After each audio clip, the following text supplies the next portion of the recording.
Berdoa selesai. Nah, Ibu akan mengabsen siapa saja siswa yang datang pada pagi hari ini. Yang pertama, Palma Lubis. Ada dua. Yang kedua, Siti Alusa Anggraini. Ada dua. Adakah teman kalian yang tidak masuk hari ini? Ada, Bu. Siapa namanya? Malah, Bu. Kenapa tidak masuk malah? Ibu.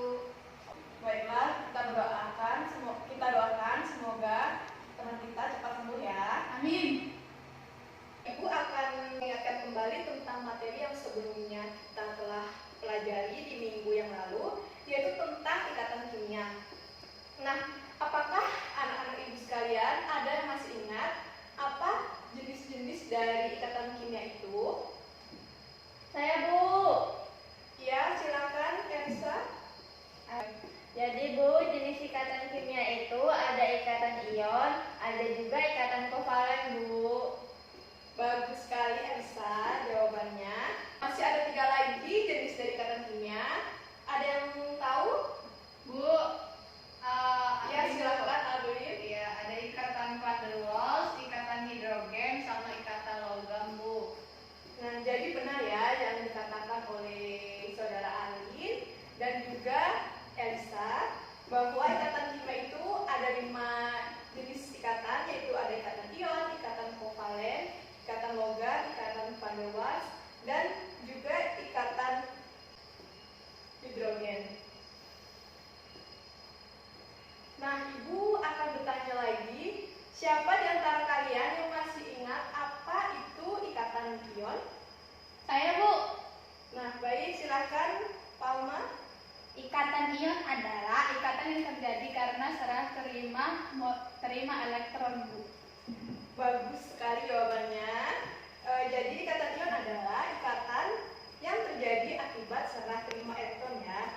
Yang terakhir itu Ibu akan bertanya, apa sih itu pengertian dari ikatan kovalen? Ada yang tahu?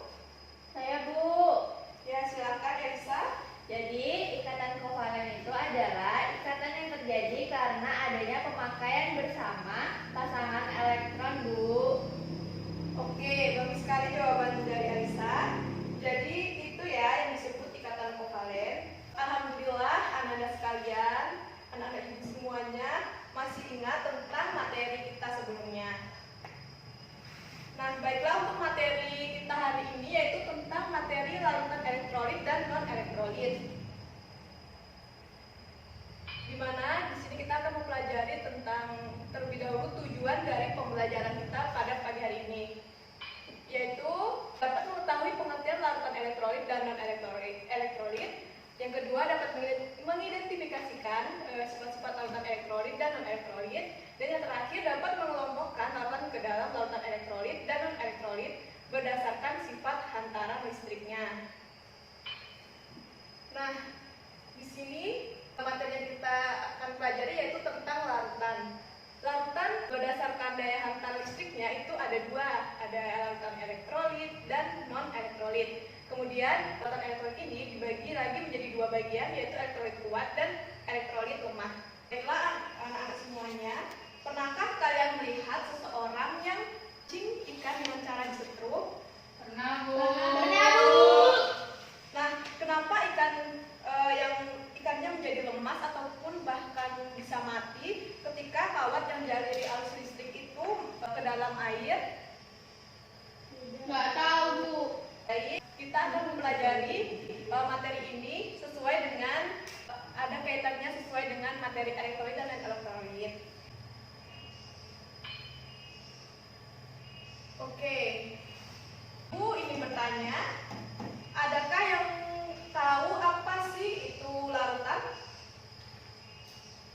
Bu, Ya, silahkan Arlin. larutan itu adalah campuran homogen antara zat larut dan pelarut, Bu. Bagus sekali jawabannya. Nah, jadi benar ya yang dikatakan oleh Arlin bahwa larutan adalah campuran homogen antara zat terlarut dan juga pelarut. Nah, di sini larutan berdasarkan daya hantarnya dibedakan menjadi 2, yaitu ada larutan elektrolit dan juga larutan non-elektrolit. Nah, di mana larutan elektrolit ini adalah larutan yang dapat mengantarkan listrik ketika dicelupkan atau dilakukan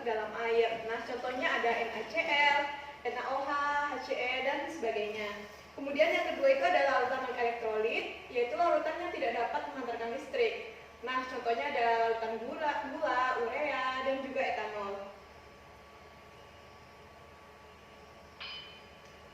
Nah, larutan elektrolit kuat ini memiliki daya hantar yang kuat, sedangkan larutan elektrolit lemah memiliki daya hantar yang lemah.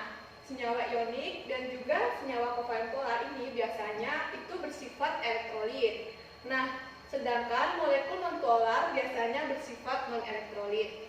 Penjelasan tentang larutan elektrolit dan non-elektrolit ini pertama kali dijelaskan oleh seorang ilmuwan asal Swedia bernama Arrhenius. Menurut Arrhenius, zat elektrolit dalam larutannya akan terurai menjadi partikel-partikel yang bermuatan atom atau gugus atom yang dinamakan ion.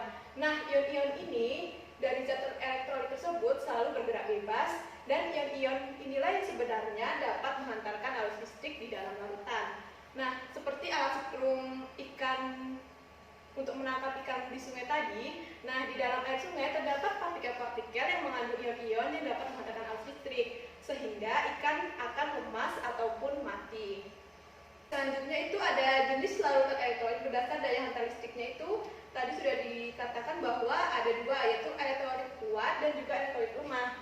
Nah, dikatakan elektrolit kuat apabila zat yang di dalam air akan terurai seluruhnya menjadi ion-ion atau sering dinamakan dengan terionisasi sempurna. Kemudian untuk elektrolit lemah itu zat yang di dalam air akan terurai sebagian menjadi ion-ion atau sering disebut dengan terionisasi sebagian. Nah, selanjutnya ini ada klasifikasi larutan. Nah, di klasifikasi larutan ini terdiri dari 3. Yang pertama ada elektrolit kuat, contohnya ada HCl, HNO3, HClO4, dan sebagainya. Nah, kemudian yang kedua itu ada elektrolit lemah, contohnya ada CH3COOH, HF, HNO2, dan sebagainya. Dan yang terakhir yaitu larutan non-elektrolit, contohnya ada urea, metanol, etanol, glukosa, dan sakarosa. Perhatikan gambar di depan anak-anak bahwa itu adalah contoh dari gambar alat uji larutan elektrolit.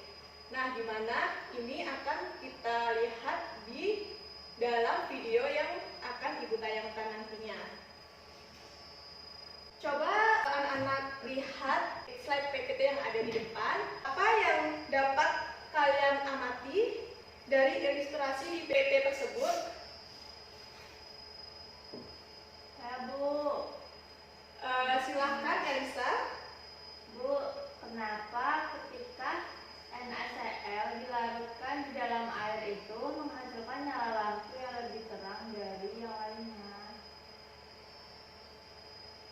Oke, ya kenapa? Ketika dilarutkan dalam air, NaCl akan menyalakan lampu yang terang dari yang lainnya. Nah, yang selanjutnya apakah ada yang ingin bertanya tentang slide PPT di depan? Bu, Ya, silahkan Aruli. tadi kan Elisa menanyakan terkait larutan NaCl-nya, Bu. Saya ingin bertanya terkait soda kuenya, Bu. Mengapa larutan soda kuenya itu malah lampunya redup, Bu? Oh iya, kenapa? Jadi pertanyaannya kenapa pada soda kue ketika dilarutkan di dalam air dia akan menghasilkan nyala lampu yang redup? Ada lagi? Saya, Bu. Ya, silahkan Palna. Bu, kenapa NaOH yang dilarutkan dalam air nyala lampunya lebih terang, Bu? Oh iya, kenapa? Ketika NaOH dilarutkan di dalam air, lampu yang dihasilkan sangat terang. Nah, oke anak-anak, untuk menjawab pertanyaan dari kalian semuanya, mari kita perhatikan video yang akan Ibu tampilkan ini.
sebagian. Jadi lampu yang menyala itu redup. Tadi kan NaCl itu terionisasi sempurna dalam air, jadi nyala lampunya itu terang. Kalau soda kue itu tidak redup.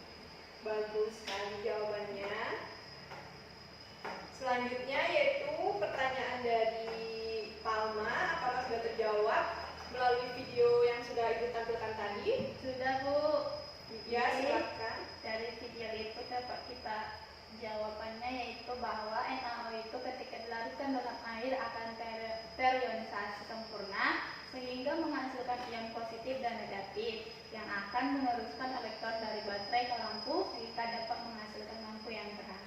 Oke, bagus sekali jawaban dari Ananda, Elisa, Andin, dan juga Palma. Nah, jadi jawaban yang Ananda sekalian tadi sudah jawab itu benar dan sesuai dengan video yang telah Ibu tampilkan.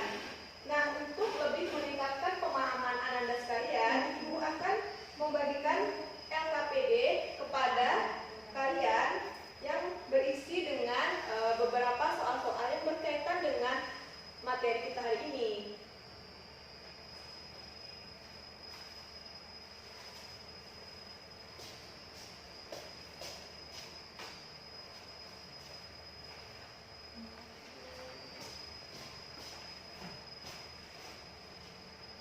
Silahkan dikerjakan lembar EKPD yang telah Ibu berikan.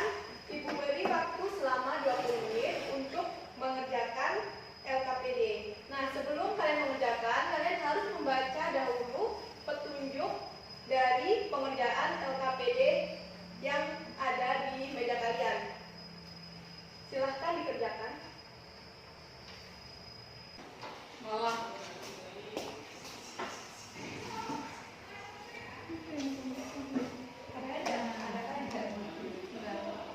Ini masih video. Iya. Baik, benar sekali. Oke, waktunya sudah habis ya, Ananda sekalian. Sekarang waktunya untuk mempresentasikan hasil dari pengerjaan LKPD Ananda tadi. Nah, silakan kepada kelompok yang ingin menyimpulkan dari jawaban LKPD-nya. Ada yang ingin menampilkan?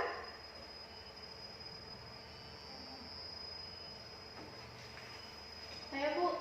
Ya, silahkan Ananda maju ke depan.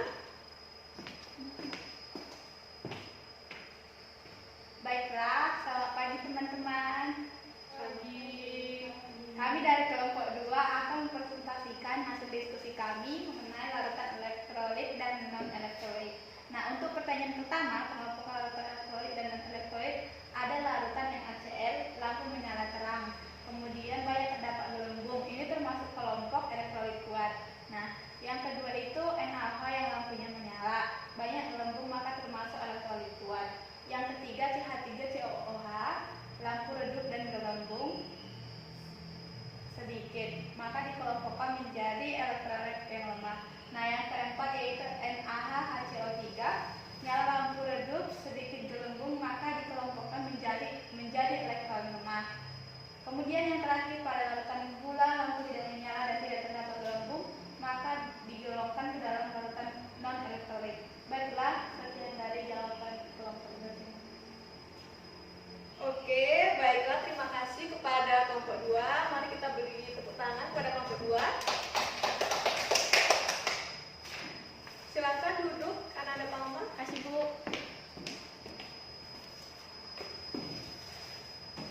Bagaimana kelompok lain? Apakah